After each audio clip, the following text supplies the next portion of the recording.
అక్కడ పెట్టు తులసి.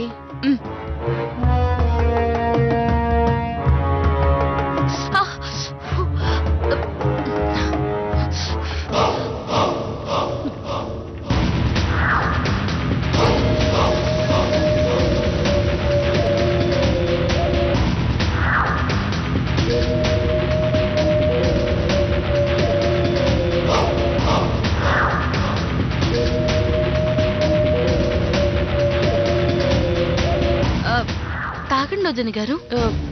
తులసి, ఇంత వేడివేడి గ్లాసు ఎలా పట్టుకొని వచ్చావు? కాస్త కష్టమైంది, కానీ తప్పదు కదా వదిన గారు. నిజంగా నీ చేతులు చాలా గ్రేటు.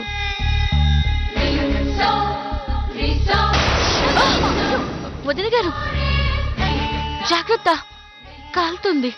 నువ్వు పట్టుకొని ఎంత దూరం తీసుకొచ్చావు? నేను ఈ మాత్రం పట్టుకోలేనా?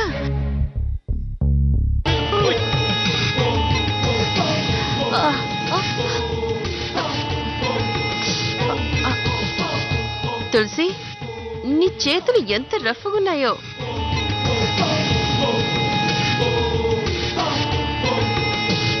ఏది ఒకసారి చూపించు. ముందు పాలు తాగండి వదిన గారు. పర్లేదు, చూపించు.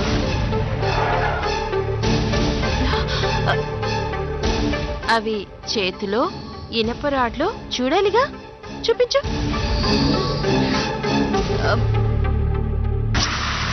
తులసి, చూపించు తులసి.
చేతులు దేన్నైనా తట్టుకుంటాయి కదే. ఏ వేడిగా ఉన్నాయా? నీ చేతులకి బొబ్బలెక్కాయా?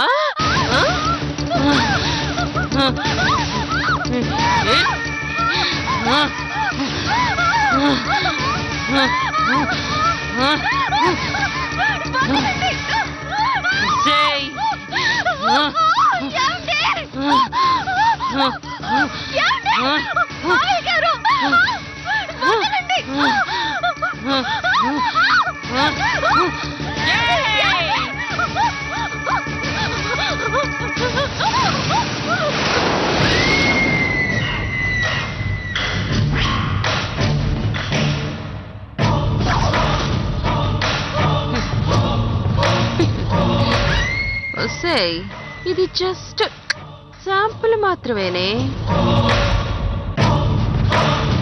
నీ చావు చూసే వరకు వదిలిపెట్టను.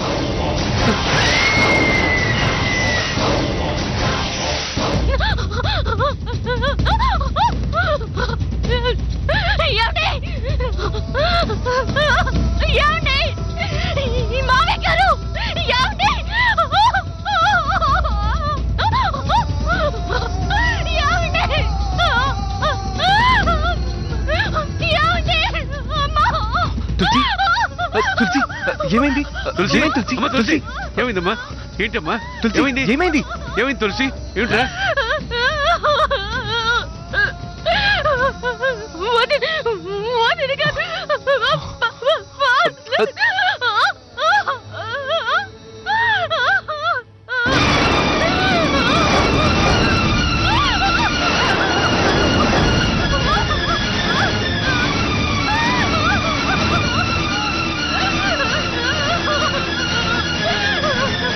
ఏంటమ్మా ఇది? ఏం జరిగింది? మొదటి గారికి పాలు తీసుకెళ్ళాను. అవే పాలు నా చేతుల మీద.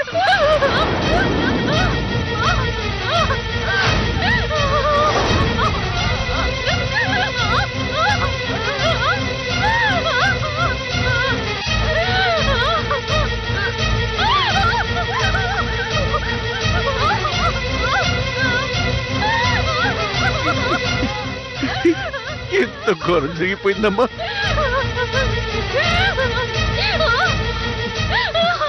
అక్క అక్క సింధురా, సింధురా, అక్క సింధురా! ఏమైంది?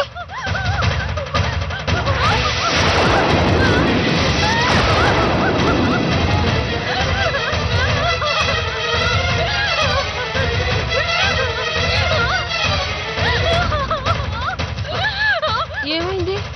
ఏమైంది తమ్ముడు? ఎందుకలా ఏడుస్తుంది? అయ్యో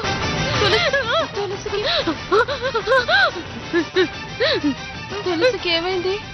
ఎందుకు ఏడుస్తుంది? ఏమైందో నీకు తెలీదా?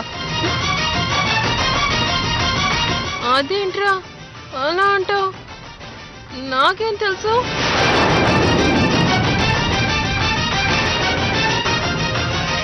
సింధురా, నువ్వు తులసి చేతులు కాల్చావా?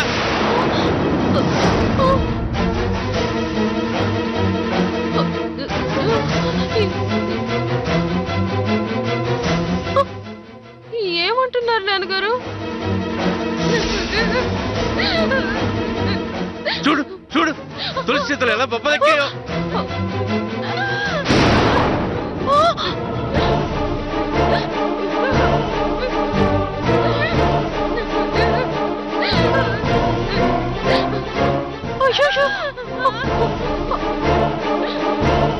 అయ్యో భగవంతుడా, నేనింత కిరాతకురాల్నా? ఇంత రాక్షసత్వాన్ని ప్రదర్శించానా? నాన్నగారు, నిజంగా నాకేం తెలీదు నాన్నగారు, నన్ను నమ్మండి ప్లీజ్.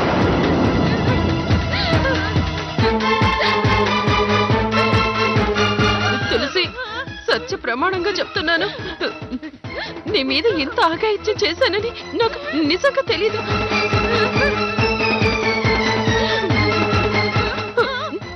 తులసి ప్లీజ్ నన్ను క్షమించు, ప్లీజ్ తులసి.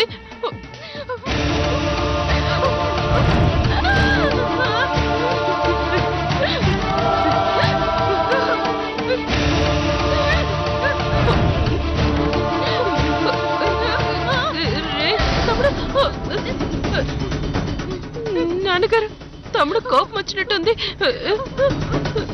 నాన్న, నేను కావాలని చేయలేదు. మీకెలా చెప్పాలో అర్థం కావట్లేదు. నాన్న ప్లీజ్, మీరైనా చెప్పండి, మీరైనా చెప్పండి నాన్న, మీరైనా చెప్పండి. నేను కావాలని చేయలేదు, నేను కావాలని చేయలేదు. ఊరుకో, నాకేం పాలు పోవటం లేదు. ఇదంతా ఎందుకు ఇలా జరుగుతుందో ఏంటో. తులసి రా.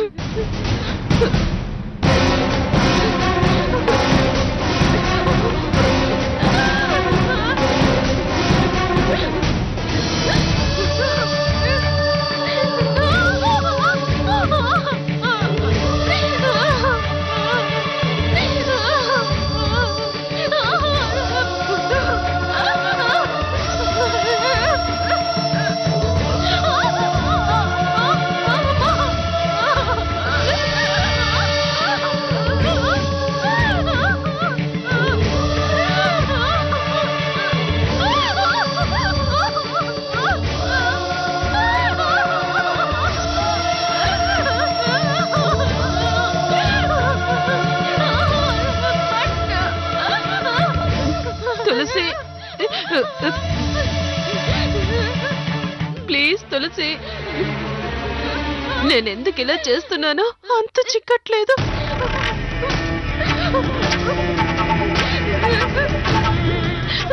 నేను చచ్చినా బాగుండేది, చచ్చినా బాగుండేది, చచ్చినా బాగుండేది. సింధూర, సింధూర, ఊరుకో. ఏంటి ఈ పిచ్చి మాటలు? నాకు తెలుసమ్మా, నువ్వు ఇది కావాలని చేసింది కాదు. మన ఇంటికి ఏదో పీడ దాపురించింది, అందుకే నీ పరిస్థితి ఇలా ఉంది. నాన్నగారు, దేవుడు లాంటి మిమ్మల్ని ఏడిపిస్తున్నాను, దేవత లాంటి తులసిని హింసిస్తున్నాను. అసలు అసలు ఈ బ్రతికెందుకు నాన్నగారు, ఎందుకు? ఆ? దేవుడా, నన్ను తీసుకుపో, నన్ను చంపే, నన్ను చంపే, చంపే, అమ్మా, చంపే. అమ్మా, అమ్మా, అలా అనుకో. ఊరుకో, నేను ఊరుకో. బ్రతకలేను నాన్నగారు, అమ్మా, నేను బ్రతకలేను, నేను బ్రతకలేను, సింధూర, చచ్చిపోవాలనండి, ఊరుకో, బ్రతకలేను. ఊరుకో, అలా అనుకో. ఊరుకో అమ్మా. అమ్మా తులసి, చూసావుగా తను ఎంత కుమిలిపోతుందో. ఏదో తెలియక అలా ప్రవర్తించింది. ఏమీ అనుకోకమ్మా, ప్లీజ్. లేదు నాన్నగారు, నన్ను క్షమించొద్దు. నా పాపానికి ప్రాయశ్చిత్తం లేదు, నా రోగానికి మందే లేదు. ఇది నేను భరించలేను. ఏ కాఫీ లేనో నాకింత విషం ఇచ్చి చంపేయండి నాన్న, చంపేయండి, చంపేయండి నాన్న, అమ్మా, చంపేయండి. అమ్మా, అలా అనుకో. ఊరుకో, నన్ను ఊరుకో, చంపేయండి, నన్ను ఊరుకో అమ్మా. చంపేయండి, అమ్మా, నన్ను చంపేయండి, అమ్మా, నన్ను చంపేయండి. అమ్మా, సింధూర, సింధూర, నన్ను అమ్మా, చంపేయండి నాన్న, ఆగు, చంపేయండి. ఆగు, ఆగమ్మా.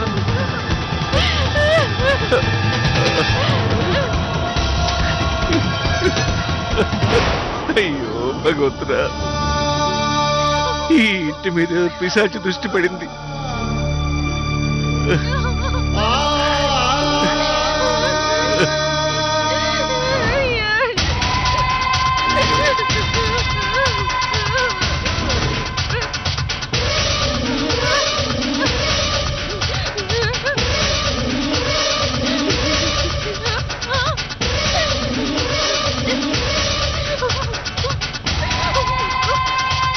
నాతోనే పెట్టుకుంటావుటే నువ్వు, చెప్తా.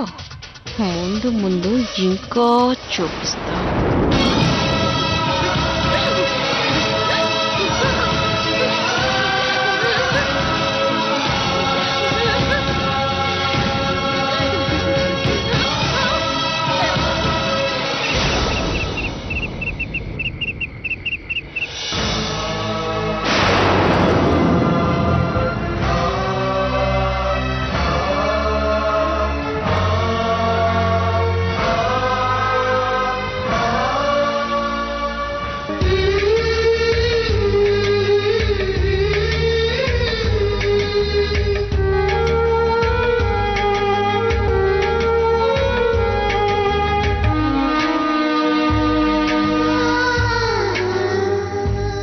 రాజ్యలక్ష్మి, ఇద్దరు బిడ్డల్ని నా చేతుల్లో పెట్టి నువ్వు కన్నుమూసావు. వాళ్లకు నువ్వు లేని లోడు తెలియకుండా పెంచాను, పెద్ద చేశాను. కానీ ఇన్నాళ్లలో ఎప్పుడూ రాని సమస్య వచ్చింది. మన బిడ్డ పరిస్థితి తలుచుకుంటే భయం వేస్తుంది.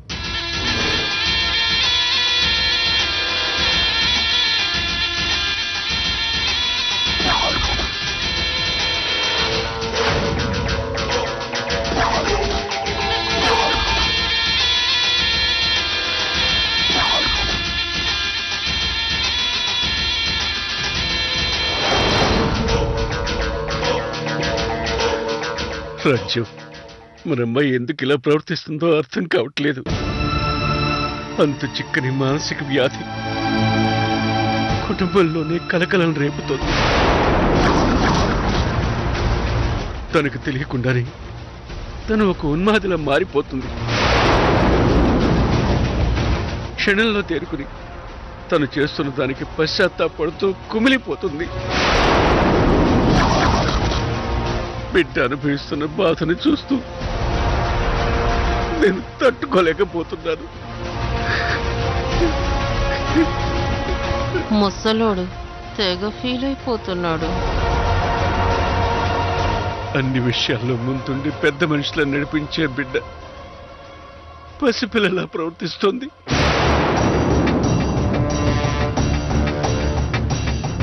తన ప్రవర్తనకి దేవత లాంటి కోడలు ఇబ్బంది పడుతుంది రాజలక్ష్మి.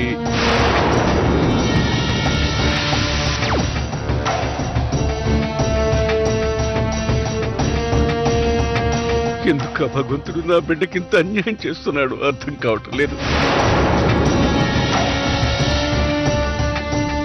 మన బిడ్డ తెలియక చేస్తున్న అఘాయిత్యాలని ఆపలేక, కోడల సహనాన్ని పరీక్షించలేక నరకాన్ని చూస్తున్నాను రాజ్యం.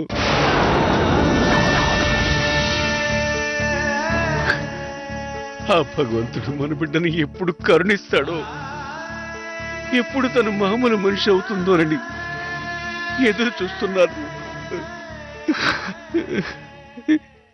ఎదురు చూస్తున్నాను రాజ్యం.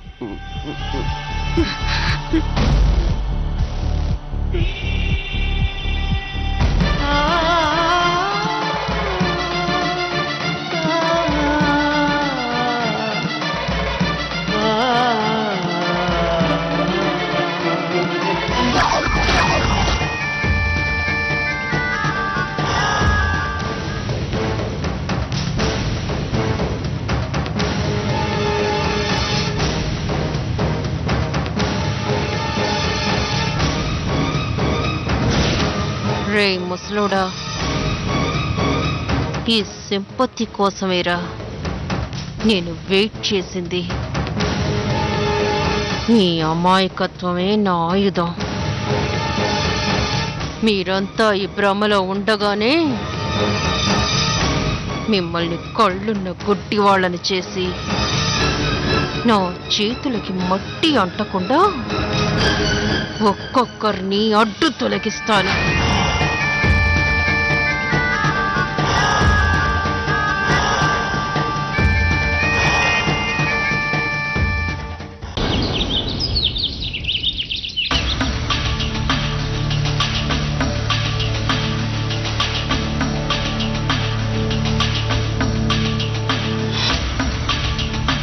హలో బాబు గారు, నేను రామునండి.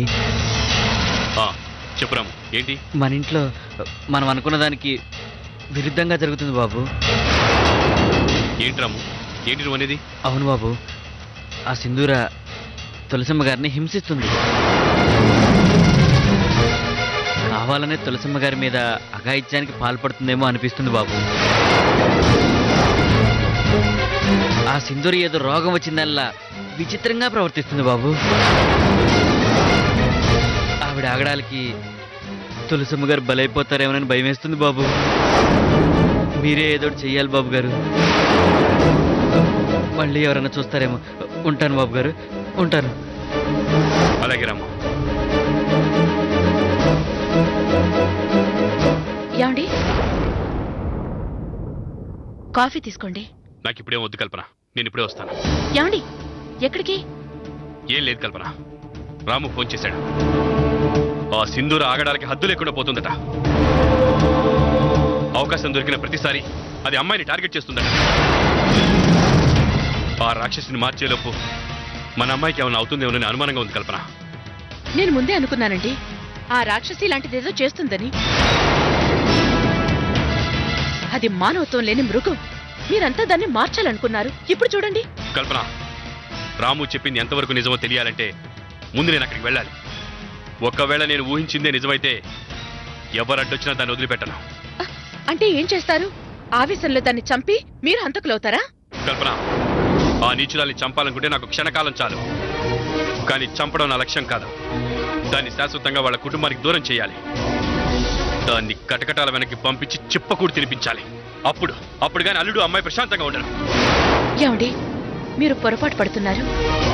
సింధూరిని దూరం చేసుకోవాలనే ఉద్దేశమే అల్లుడు గారికి ఉంటే దాన్ని మార్చాలనుకోడు, మీ సహాయము కోరడు. కానీ ఇప్పుడు ఏదో ఒక నిర్ణయం తీసుకోకపోతే నష్టపోయేది మన అమ్మాయి కల్పన. ఏం నిర్ణయం తీసుకుంటారు? ఇప్పుడు మీరెళ్ళి దాన్ని నిలదీస్తారా?